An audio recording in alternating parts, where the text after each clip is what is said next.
오늘 우리에게 주신 하나님의 말씀은 신약성경 사도행전 14장 19절에서 22절까지의 말씀이 되겠습니다. 제가 가진 성경으로 신약성경 212면에 기록되어 있습니다. 212면에 기록된 사도행전 14장 19절에서 22절까지의 말씀입니다. 이 기록된 계시의 말씀을 봉독하는 중에 살아계신 하나님의 음성을 모두 다 함께 들으실 수 있기를 바랍니다. 하나님의 말씀입니다. 유대인들이 안디옥과 이고니온에서 와서 무리를 충동하니 그들이 돌로 바울을 쳐서 죽은 줄 알고 시외로 끌어내치니라. 제자들이 둘러섰을 때 바울이 일어나 그 성에 들어갔다가 이튿날 바나바와 함께 더베로 가서 복음을 그 성에서 전하여 많은 사람을 제자로 삼고 루스드라와 이고니온과 안디옥으로 돌아가서 제자들의 마음을 굳게 하여 이 믿음에 머물러 있으라 권하고 또 우리가 하나님의 나라에 들어가려면 많은 환난을 겪어야 할 것이라 하고. 아멘. 20세기에 미국 뉴욕에서 대표적인 지식인으로 불리는 유대인 랍비 해럴드 쿠시너의 체험담입니다. 많은 사람들의 존경을 받으며 살아가던 그에게 아론이라는 아들이 있었습니다. 이 아이는 생후 8개월부터 몸무게가 늘지 않더니 돌이 지나고 나서부터는 머리카락이 빠지기 시작했습니다. 3살이 되던 해에 선천성 조로증이라는 진단을 받았습니다. 이 병으로 이 아이의 키는 90cm 이상을 자랄 수가 없으며 급속히 빠르게 노인처럼 늙다가 10대에 이르면 결국 죽게 될 것이라는 판명을 받았습니다. 결국 그는 사랑스러운 아들의 14번째 생일 다음 날 아들이 자신의 눈앞에서 고통스럽게 죽어가는 모습을 지켜보아야 했습니다. 이 일을 겪기 전까지 그는 유대인 랍비로 많은 사람들에게 많은 고통을 들어주고 위로하는 사람이었습니다. 그러나 아들이 이런 이 고통을 체험하면서 많은 사람들이 설명할 수 없는 고통을 겪는 그 고통이 자기 자신의 질문이 된 겁니다. 결국 그 질문은 책의 제목이 되어 1981년 발행되었습니다. 착한 사람이 왜 고통을 받아야 할까? 착한 사람이 왜 고통을 받아야 할까? Why do bad things happen to good people? 그러면서 그는 우리가 경험하는 고통은 때때로 이해하기 힘들고 설명되기 어렵지만 결국 시간이 흘러가면서 반드시 하나님은 고통을 통해서 역사하시는 뜻이 있다라는 것을 체험하고 강조하게 됩니다. 욥의 예를 들어 왜 내게 이런 일이 있는가 라고 질문하지 말고 우리는 이 고통을 어떻게 극복할 것인가 라고 질문해야 한다 주장하고 있습니다. 우리는 나는 이 고통을 어떻게 극복할 것인가, 이 질문과 함께 하나님의 사람들은 오늘을 살아가야 합니다. 저명한 목회자 팀 켈러 박사가 쓰신 고통에 답하다 라는 책이 근간에 나왔는데 원 제목은 Walking with God through Pain and Suffering입니다. 아픔과 고통 속에서 하나님과 함께 걷기라는 제목의 책입니다. 이 책에서 하나님이 우리의 고난을 어떻게 사용하는지를 성경적으로 간략하게 설명합니다. 함께 깊이 생각해 보시기 바랍니다. 첫째, 고난은 스스로를 바라보는 시선을 바꿔놓는다. 분명한 것은 고난은 인간을 겸손하게 만들고 허황된 자존심과 오만을 꺾어버립니다. 고난 속에서는 누구나 자신의 연약함을 직면할 수밖에 없기 때문입니다. 두 번째, 고난은 우리의 삶에 여러 좋은 것을 대하는 우리의 태도를 완전히 바꿔놓는다. 역경 속을 지나야만 내가 그렇게 좋아하고 귀하게 여겼던 것들이 별 의미가 없고 가치가 없던 것을 비로소 깨닫게 되기 때문입니다. 세 번째, 고난은 무엇보다 하나님의 관계를 탄탄하게 만든다. 하나님에 향한 우리의 믿음에 불순물이 너무나 많아요. 그것이 고난을 속에서 제거됩니다. 하나님과의 사랑의 관계가 깨끗해지고 순수해지는 것은 오직 역경뿐입니다. 네 번째, 고난을 통과하지 않고는 고통스러운 누군가를 위로할 수 없다. 분명 고난은 우리로 치유자가 되게 하고 슬픈 사람들을 위로할 넓은 통찰을 갖게 합니다. 성도 여러분, 예수님께서 전한 하나님의 복음, 그 위대한 복음이 전해질 때 항상 보편적인 사건이 이 세상 속에서 나타납니다. 첫째가 영광이요, 두 번째가 고난입니다. 항상 기억해야 합니다. 복음이 전해질 때 믿는 자에게는 하나님의 영광이 나타납니다. 그래서 천국을 바라보게 되고 천국 진리를 깨닫게 되고 하나님의 은혜와 사랑을 체험하게 되고 하나님의 지혜의 능력에 대한 깨달음과 확신을 갖게 됩니다. 내가 오직 믿음으로 죄사함 받고 천국 백성됨을 알게 되며 천국의 의와 평강과 희락을 깨닫고 체험하며 누리는 삶, 살게 되는 거예요. 그런데 동시에 오는 것이 있습니다. 그게 고난과 고통이에요. 환난과 시련이 항상 함께 있는 겁니다. 아예 답을 내리세요. 왜냐하면 성경이 그렇게 말하기 때문이에요.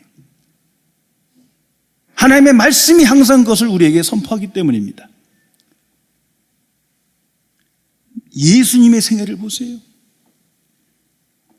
하나님의 아들인 예수님께서 복음을 전하실 때 항상 능력이 나타납니다. 하나님의 영광이 나타납니다.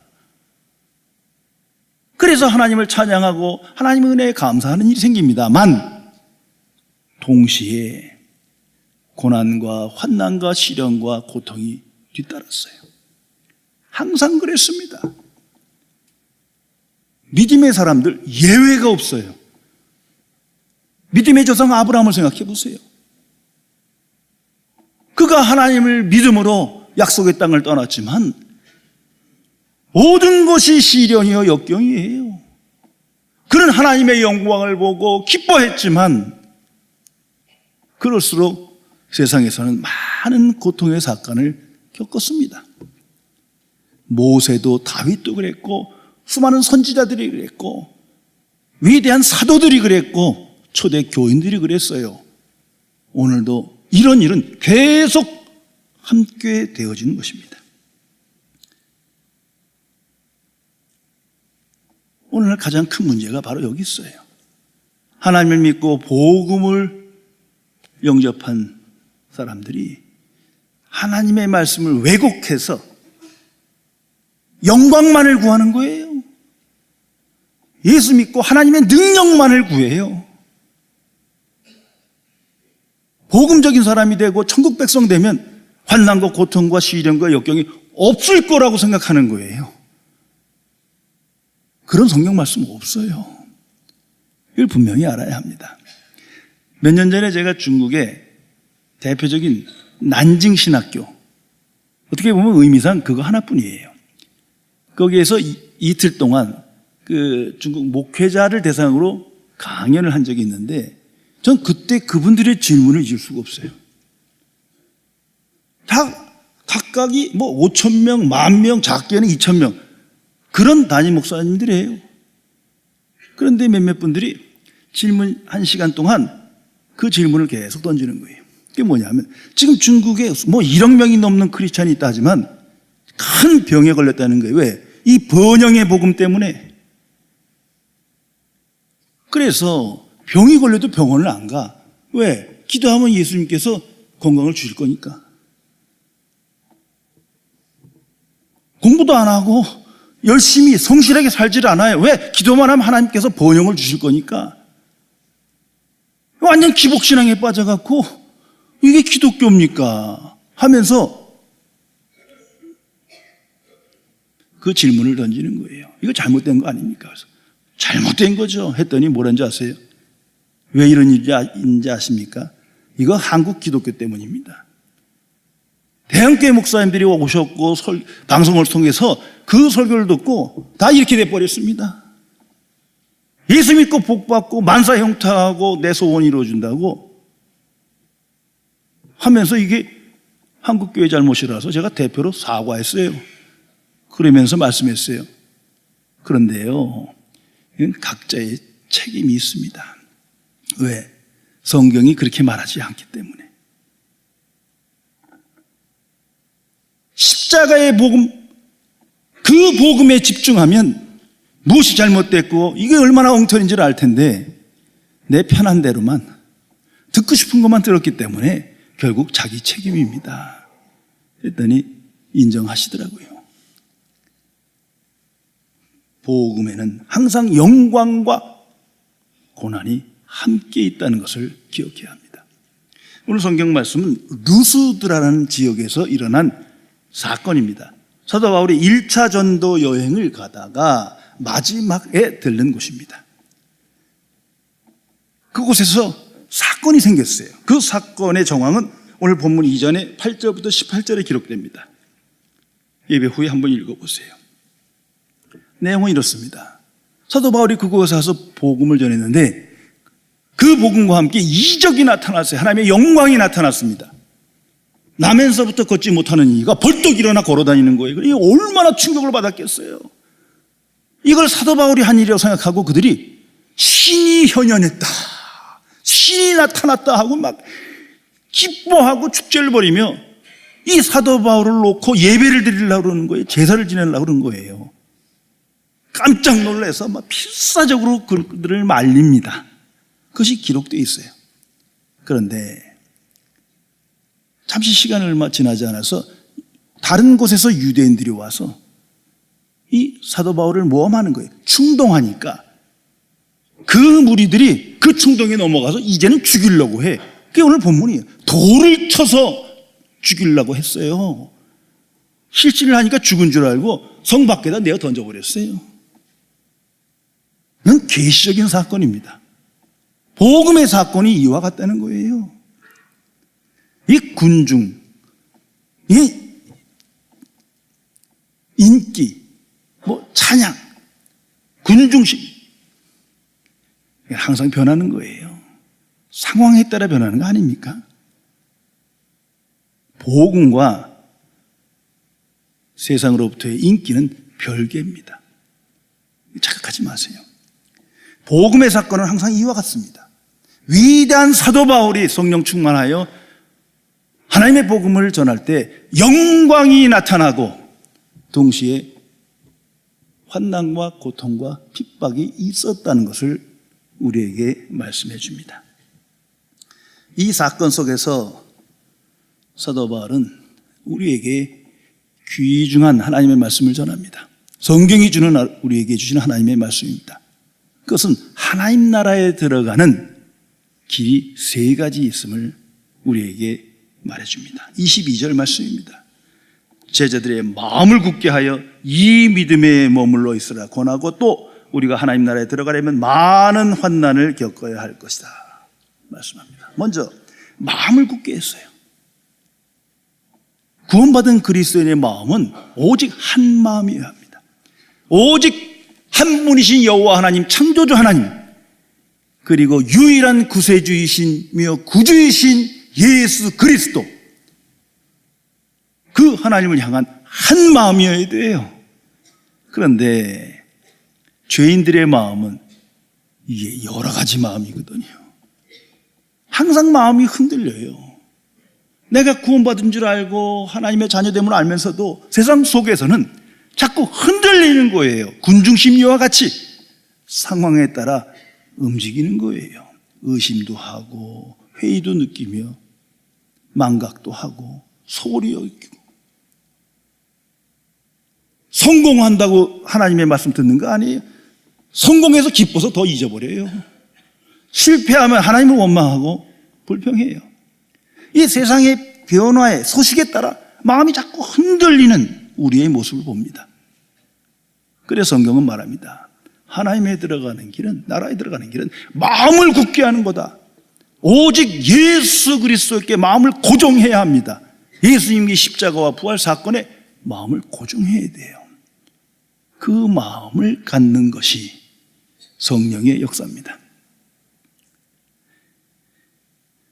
이런 재미난 이야기가 있습니다. 많은 사람들이 투신자살에서 자살바위로 알려진 곳이 있었는데 근처의 교회에서 자살 좀 막아보고자 팻말 하나 기록했어요. 어렵게 결정하셨지만 한 번 더 생각해 보세요. 어느 날 많은 고통을 안고 번민하던 자가 이 자살을 결심하고 그곳에 왔답니다. 근데 긴 시간을 통해서 생각을 바꿨어요. 아니다. 나는 삶을 선택해야 한다. 그러 돌아서다가 그 팻말을 봤어요. 그 다시 깊이 생각하다가 뛰어내렸대요. 성도 여러분, 천국 시민권을 가진 그리스도인은 어떤 세상 풍조가, 어떤 시련과 역경이 내 마음을 흔들어도 곧바로 예수 그리스도께로 내 마음을 고정해야 합니다. 거기부터 새로운 차원의 삶을 살아가게 됩니다. 그리고 성경은 말합니다. 이 믿음에 머물러 있어라. 이 믿음뿐입니다. 이 믿음이 뭡니까? 복음에 대한 믿음이에요. 나의 확신, 나의 신념 아니에요. 아무리 목회자가 얘기하고 수많은 책이 얘기해도 그거 아니에요. 예수님이 말씀한 천국 복음, 성경이 말씀한 천국 복음, 그 복음에 대한 믿음, 그것뿐입니다. 그 믿음으로 우린 구원받는 거예요. 선, 악의 문제가 아니에요. 행위의 문제가 아니에요. 세상에서 평가하는 문제가 아니에요. 오직 하나님의 은혜에 대한 믿음, 하나님의 살아계신 역사에 대한 믿음, 그 믿음으로 우리는 천국 들어갑니다. 무엇보다 중요한 것은 이 말씀입니다. 많은 환난을 겪어야 하느니라. 하나님 나라에 들어가려면 많은 환난과 고통을 겪어야 하느니라. 이 세상 사람들은, 구원받지 못한 사람들은 받아들이기 힘든 말씀이에요. 그러나 하나님의 말씀이요, 이건 오늘의 사건입니다. 항상 기억하세요. 복음에는 영광과 고난이 함께하는 거예요. 왜 많은 역경과 고통을 겪어야 합니까? 우리가 깨어 생각하고 기도하면 답을 알아요. 성경이 주는 답은 세 가지예요. 먼저는 세상이 약해서예요. 세상이 하나님을 없다 하고 하나님을 거역하기 때문이에요. 두 번째는 나의 죄와 허물 때문이에요. 내가 회개하려면 애통하는 마음으로 천국 들어가는 믿음을 갖게 하려면 고통과 역경이 있어야 해요. 무엇보다 중요한 건 하나님의 섭리로 인한 것입니다. 그 원인이 세상에 있고 나에게 있지만 하나님은, 전지전능하신 하나님은 그 고통과 환난 속에서 하나님의 뜻을 이루십니다. 의심하지 마세요. 십자가가 그걸 말하는 겁니다. 십자가의 신비가 그걸 말하는 거예요. 예수님은 아무 잘못 없어요. 죄 없는 분이세요. 하나님의 아들이세요.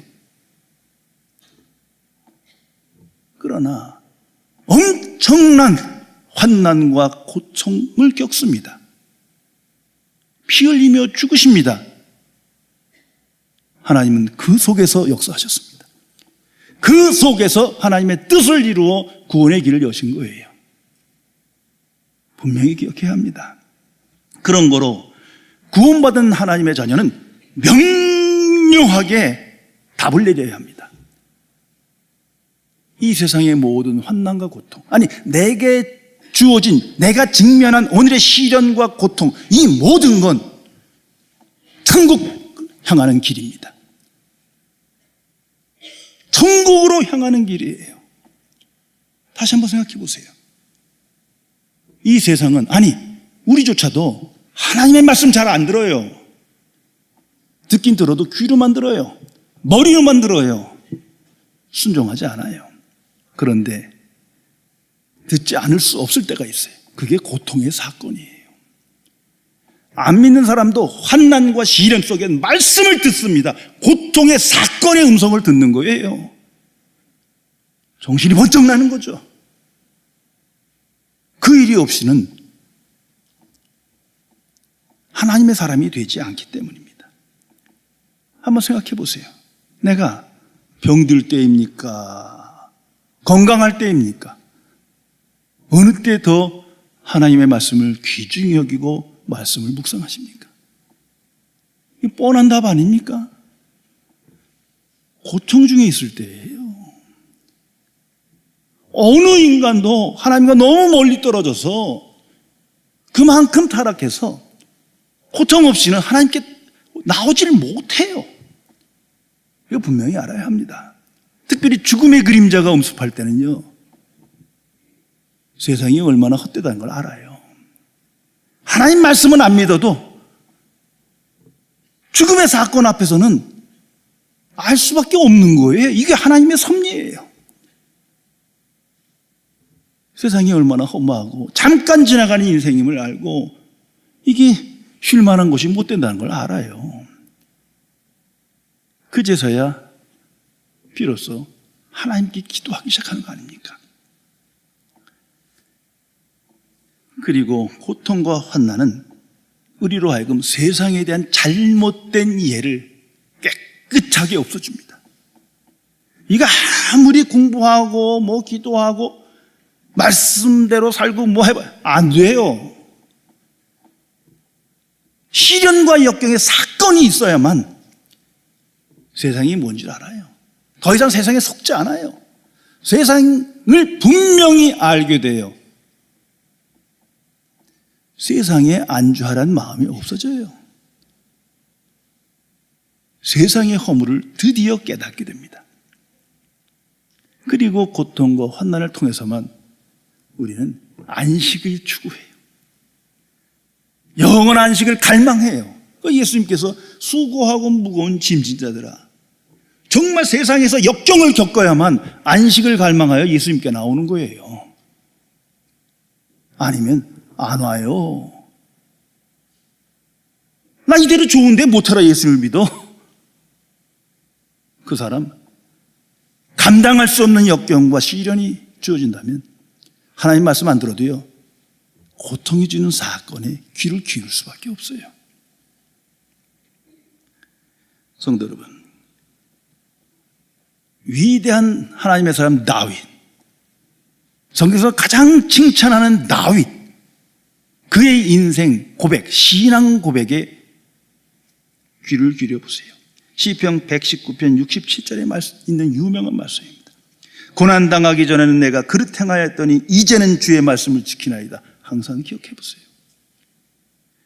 그 위대한 하나님의 사람 다윗도 고난당하기 전에는 말씀을 잘 지키지 못했어요. 지켰다 말았다, 지켰다 말았다. 그런데 고난을 당하고 나니까 고통의 사건 속에서 하나님의 음성을 들어요. 이제는 내가 말씀을 지키나이다. 이것이 추상적인 말씀입니까? 아니에요. 적어도 그리스도인에게, 구원받은 하나님의 자녀에겐 생명의 말씀이요, 신령한 사건이에요. 저와 여러분의 모든 사람의 고백이, 이 고난이 없으면 우리 말씀 안 지켜요. 고난이 있어야, 고통 속에서야 깨우쳐 큰 지혜를 얻으며 하나님께 순종하게 되는 겁니다. 그래서 71절에 다윗은 이런 결론을 내립니다. 고난당한 것이 내게 유익이라. 이로 말미암아 내가 주의 율례들을 배우게 되었나이다. 아니, 어떤 사람이 고난이, 고통이 유익이겠습니까? 그러나 유익이에요. 몸만 아플 뿐이에요. 이게 없으면 큰일 나는 거예요. 이 고통의 사건을 통해서 내가 하나님의 사람으로 매일 변화되는 걸 알아요. 이제야 하나님의 말씀을 배우게 되었나이다. 예전에는 머릿속으로만 배웠는데 이제는 아니요. 방식이 달라졌어요. 온 마음으로 받아들여요. 한 절 한 절 내 삶에 적용해봐요. 그런 고귀한 말씀으로 배우게 되었나이다. 하나님의 사람 욥의 위대한 신앙 고백이 여기 있는 겁니다.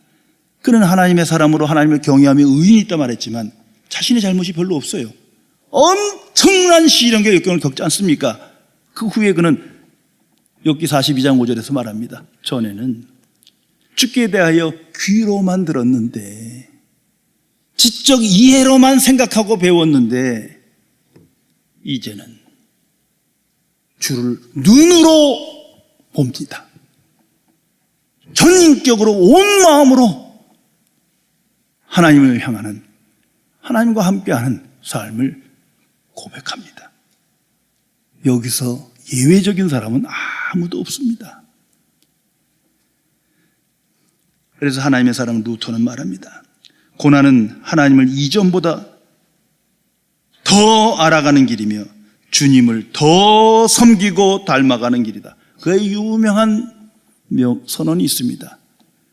십자가와 고난 없이는 어느 누구도 하나님의 말씀을 배울 수 없다. 깨달을 수 없다. 정말 그렇습니다. 예수 그리스도의 십자가와 고통의 사건을 통해서만 우리는 비로소 하나님의 말씀을, 천국 진리를 깨닫고 나의 생명으로 양식으로 삼으며 그 말씀에 순종하며 오늘을 살아가게 되는 겁니다. 19세기 최고의 시인 롱펠로의 유명한 일화가 있어 다시 소개합니다. 이분은 훌륭한 인격자요, 많은 존경받는 인물이지만 그 생애는 불행했어요. 2명의 아내가 있었는데 한 명은 오랜 투병 생활 속에 죽었고, 또 한 분은 화재로 큰 비참한 상황에서 놓여 고통 속에 죽었어요. 그런데도 그는 아름다운 시를 많이 기록해서 많은 사람들에게 큰 영감을 주었습니다. 이제 그가 임종 때에 기자가 물었습니다. 선생님, 그 숱한 역경과 고통 속에서 어떻게 인생의 진한 향기를 담은 작품을 쓰실 수 있었습니까? 그 비결이 무엇입니까? 대답이 이것입니다. 참 이게 아주 유명한 이야기입니다. 뭐 대단한 걸 기대할 줄 알았는데 그 자기 집에 뜰에 있는 사과나무를 가리킵니다. 저 사과나무 때문입니다. 저 사과나무가 내 스승입니다. 저 사과나무는 늙은 나무지만 해마다 향기 좋은, 맛이 좋은 사과를 주렁주렁 엽니다. 왠지 아십니까? 저 늙은 나무와 저 가지에 새 순이 돋기 때문입니다. 성도 여러분, 이 인생에선 우리 모두가 시련과 고통, 고난을 겪습니다. 이제 그 사건을 대하는 길은 두 가지밖에 없어요. 자신을 고목나무같이처럼 생각하든지 아니면 고목나무의 새 순으로 생각하든지, 그 인생의 결과는 전혀 다른 겁니다. 이거 분명히 기억하셔야 됩니다. 환난과 고통, 그 속에서 저절로 깨달음을 얻는 게 아닙니다. 절대 아닙니다. 이건 그리스도인은 믿음으로, 의지로 반복하여 십자가의 복음을 생각해야 합니다. 우리의 마음을 고정시켜야 합니다. 왜? 거기로부터 우리가 그리스도인 된 거예요. 그것이 시작이에요. 그럴 때 그 십자가 복음 안에서 고난의 신비를 깨달으며 비로소 확증하게 됩니다. 하나님의 은혜와 사랑이 얼마나 큰지, 하나님의 구속의 지혜와 능력이 얼마나 큰지, 그 은혜가 내게 어떻게 임하였는지, 그리고 천국의 지혜와 능력과 영광이 얼마나 위대한지를 깨닫고 깊이 생각하게 됩니다. 그때야 비로소 우리는 내가 직면한 고통과 시련을 극복하게 되는 겁니다. 오늘 성경은 분명히 우리에게 말씀합니다. 하나님 나라에 들어가려면 많은 환난을 겪어야 하느니라.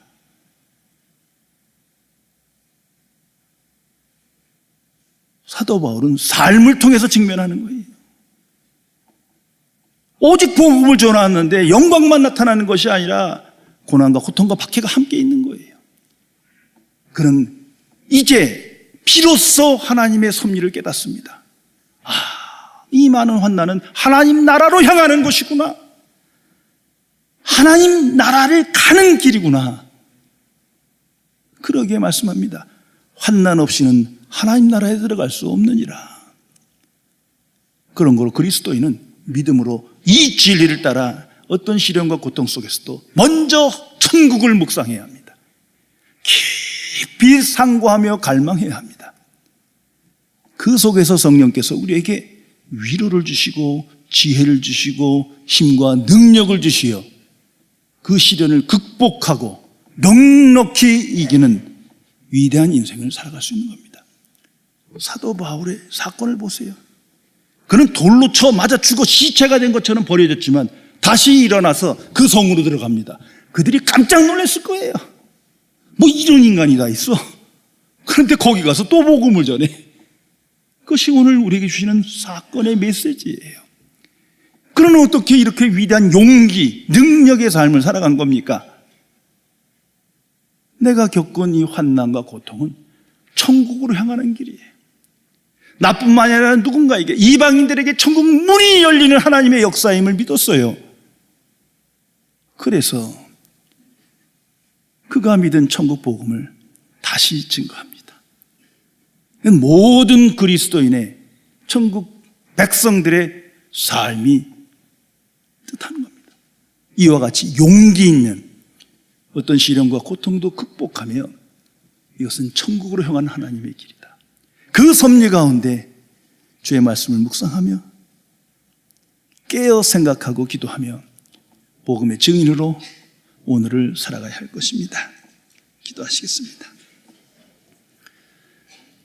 전지전능하신 하나님 아버지, 이 어둡고 험난한 수많은 환난과 고통과 역경이 있는 세상 속에서 주의 복음 믿음으로 새로운 차원의 인생을 살게 하시며 주원의 구원의 역사를 생각하며 하나님 나라 복음을 찬양하며 오늘을 살게 해주심을 진심으로 감사드립니다.